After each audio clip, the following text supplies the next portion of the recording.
bien là, je pense qu'on va aller à notre quatrième section qui est vraiment un beau gain du mouvement Action Chômage. Moi, je l'ai appelé recours collectif, mais Alexandre m'a repris, puis il a raison. Ce n'est pas un recours collectif, mais c'est une belle décision. Alors, Maître Bouchard, pouvez-vous nous expliquer le gain de cause que vous avez eu par rapport à ça? Oui, bien, dans le fond, on a fait une contestation constitutionnelle. Nous autres, on alléguait. OK, bien, la situation de base, c'était. Juste un instant, une contestation constitutionnelle, c'est un peu comme tous les décrets, les arrêtés là, qui sont contestés, ou c'est le même principe. Là, vous contestez la constitutionnalité d'une loi ou un règlement ou un arrêté. Là. Oui, nous, ce qu'on alléguait, c'était que certaines dispositions de la loi sur l'assurance-emploi étaient discriminatoires envers les femmes en raison de leur sexe. Donc, ça portait atteinte à leur droit à l'égalité. Donc, le droit à l'égalité prévoit que tout le monde a droit au même bénéfice de la loi, au même droit, sans distinction fondée sur les motifs énumérés, notamment sur le sexe. Donc, la situation était la suivante. On a toutes mes 6 apprenantes, c'est des femmes qui travaillaient, et ensuite de ça, ont pris un congé de maternité. Donc, on sait au Québec, on réclame des prestations du régime québécois d'assurance parentale. Souvent, on ne voit pas le lien entre le RQAP et l'assurance-emploi. Pourtant, il y en a un, parce qu'au départ, avant l'existence du régime québécois, c'est l'assurance-emploi qui s'occupait d'indemniser les personnes en cas de congé maternité puis en cas de congé parental. Donc, le Québec a négocié. Oui, c'est ça. Le Québec, justement, il est distinct. Nous, on a un régime à nous, puis le reste du Canada passe par l'assurance-emploi. Oui, puis on l'aime, notre régime québécois. C'est un régime qui est plus généreux, plus accessible, puis qui a plus de souplesse. Donc, au lieu d'avoir 55 comme à l'assurance-emploi, on peut choisir entre le régime de base, le régime particulier, avoir jusqu'à 75 de notre revenu là, pendant 10 mois. Ou sinon, si on prend le régime plus long, on finit par avoir 55 Et bref, on a des prestations de paternité aussi, chose qui n'existe pas là, au fédéral. Récemment, on a ajouté des prestations pour les parents qui partent. En tout cas, bref, je ne parlerai pas du fédéral. C'est alambiqué leur régime parental. Le nôtre est très bon et les gens ne le savent pas que ça relève quand même de l'assurance-emploi parce qu'on se dit, bien, c'est québécois. Non, il y a une partie du financement qui provient des cotisations. On a un congé de cotisation à l'assurance-emploi, finalement. Au Québec, on paye moins d'assurance-emploi parce qu'on le redirige vers notre RQAP. Donc, les femmes que j'ai représentées, c'est toutes des personnes qui ont perdu involontairement leur emploi pendant un congé de maternité. Donc, j'ai une de mes appelantes, elle, à Noël, le 23 décembre, elle a appris que son poste était aboli. Elle avait petit pou à la maison qui avait 9 semaines, donc elle n'est pas stressée. Elle a poursuivi son congé de maternité. Elle avait appelé en plus à Service Canada pour s'informer comment ça fonctionne. On lui a dit, il n'y a pas de problème, vous ferez votre demande. Donc, suite à son congé maternité, cette femme-là avait pris 50 semaines de prestations maternité parentale. Elle fait sa demande d'assurance-emploi.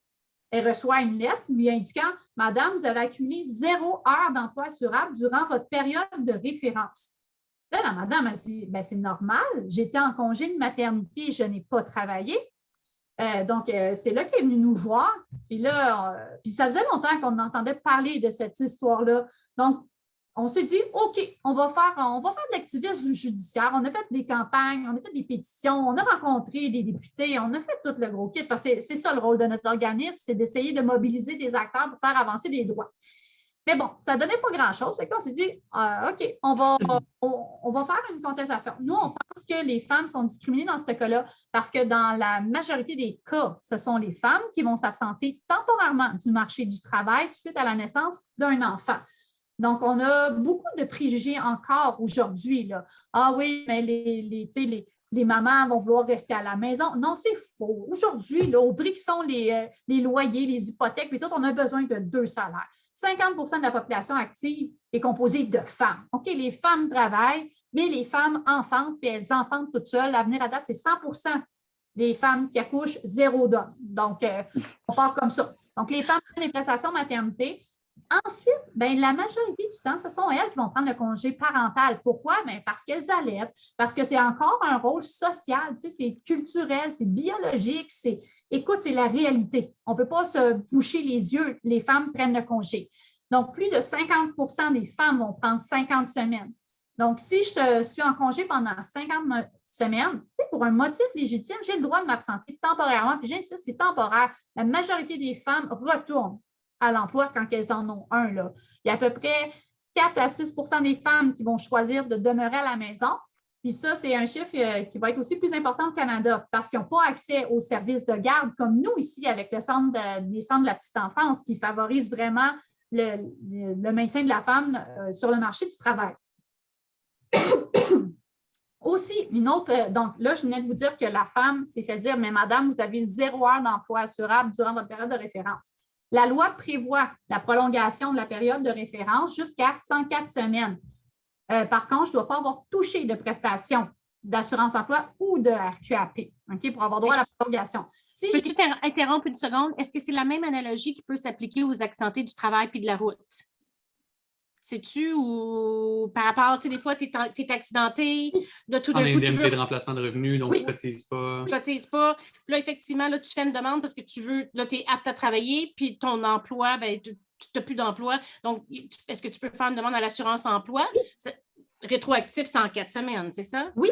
Quelqu'un qui aurait été accidenté de la route, qui a reçu des prestations de la Société de l'assurance automobile du Québec. Disons, j'ai été blessée pendant 50 semaines, comme une femme qui prend un congé de maternité. Dans un cas comme ça, étant donné que je n'ai pas reçu d'assurance-emploi, on va prolonger ma période de prestation. On va aller regarder jusqu'à 104 semaines si j'ai des heures assurables pour me qualifier à des prestations régulières. C'est ça qu'on va faire. On va faire ça aussi si j'ai reçu de la CSST. On va faire ça aussi si j'ai été incarcérée et reconnue non coupable au bout du compte. Donc, il y a des exceptions, mais on ne prévoit rien pour la femme qui s'absente temporairement pour un motif légitime. Pourtant, je veux dire, on a des protections aussi dans la loi sur les normes du travail. Un employeur ne pourrait pas me congédier parce que je suis absente du marché, absente de mon emploi pour m'occuper de mon enfant qui vient de naître. Il ne pourrait pas me priver de promotion, il ne pourrait pas m'enlever des droits. Mais pourtant, nous, ce qu'on dit, c'est l'assurance-emploi le fait. Les femmes qui ont enfanté n'ont pas accès à une protection en cas de chômage. Puis ça nous choquait. Également, la loi prévoit, quand on a des prestations régulières et qu'on les combine avec des prestations spéciales. Les prestations spéciales, c'est des prestations maternité parentale, compassion, maladie, proche aidant. Je peux combiner jusqu'à 50 semaines maximum de prestations. Donc, dans un cas où est-ce que j'ai reçu 50 semaines de prestations maternité parentale, j'ai déjà atteint la limite. Si j'ai pris un peu moins de parental, écoute, c'est ça, c'est 50 semaines maximum. Par contre, si j'ai juste des prestations spéciales, il y a certaines petites règles à suivre que je n'aborderai pas aujourd'hui, mais on pourrait, en théorie, recevoir jusqu'à 102 semaines de prestations spéciales si je rentre dans les exceptions. Là. Donc, pourquoi on n'est pas capable de combiner régulière et maternité? En ce moment, c'est ça. Puis le gouvernement, c'est vraiment un problème invisible. On ne sait pas à combien de femmes ça arrive, mais nous, c'est au moins, écoute, on est un petit groupe. Là, on est rendu à pas loin de 40 appels de personnes qui vivent cette situation-là. Cette situation-là est facilement corrigeable avec la prestation canadienne d'urgence, avec la prestation canadienne de relance économique. Ce qu'on a fait, c'est pour se qualifier, on a dit les personnes qui ont reçu des prestations maternité et parentale, c'est équivalent à du revenu pour fin de qualification. Donc, pendant la pandémie, une femme qui se retrouvait en chômage après un congé de maternité avait le droit à ces prestations-là parce qu'on a pris en compte leur situation. On a adapté la loi à ça. Là. Je veux dire, ce n'est pas tout de dire aux gens « Hey, tu n'as pas d'heure, tant pis, pourquoi? » Mais pourquoi tu n'as pas d'heure? Tu sais, faire des enfants, ça profite à l'ensemble de la société. Donc, bref, on a fait cette contestation-là. On a travaillé fort en maudit sur ça. Ça a parti en 2018. On a eu la décision le 10 janvier dernier qui accueillait notre appel, qui disait que les femmes, effectivement, en raison de leur grossesse, étaient privées d'une protection égale en cas de chômage. Donc, on a moins de droits que les hommes en raison de notre sexe. Puis aujourd'hui, j'ai appris que la Commission de l'assurance-emploi portait le dossier en appel. Ouais. C'est pas vrai. Pourquoi je suis choquée aussi? Le gouvernement Trudeau, dans l'aide de mandat de la ministre Qualtrough, a dit que sa priorité, c'est de s'attaquer aux inégalités systémiques qui privent d'accès à nos institutions fondamentales. Le 1er janvier, Mme Qualtrough a dit que le régime était injuste envers les nouvelles mères et qu'elle allait en faire sa priorité, mais elle ne savait pas encore comment s'y attaquer. je me dis, mais pourquoi porter ce dossier-là en appel? Pourquoi pas juste modifier la loi? Tu sais, je veux dire, on peut y aller en commission parlementaire puis parler des solutions, là. Bref, nous, ce qu'on dit, c'est que on ne devrait pas refuser, on devrait prolonger notre période de référence, notre période de prestation, en raison des absences temporaires du marché du travail reliées à la naissance d'un enfant et aux soins à apporter, là, puis les responsabilités familiales. Ce n'est pas normal, encore une fois, aujourd'hui, que les femmes s'appauvrissent dans ces situations-là. Ce qui se passe très concrètement, moi, mes 6 appelants, j'en ai une qui s'est ramassée sur l'aide sociale. J'en ai une qui a pris de ses REER, de ses économies pour survivre, pour payer ses affaires. Les 3 autres se sont fait vivre par leur conjoint. C'est ça qu'on veut aujourd'hui pour les femmes. Faites-vous vivre par votre conjoint. Vous avez un petit salaire d'appoint. Monsieur va pouvoir s'occuper de vous. Des fois, on est dans des situations de violence conjugale. On enferme les femmes dans une précarité économique épouvantable. Puis ça, ces répercussions-là, c'est créé par des lois, par des politiques sociales. Moi, ça me renverse. Bref. C'est l'insulte à l'injure d'avoir porté ce dossier-là en appel. C'est de la réussite aujourd'hui, en plus. Wow. On est choqués.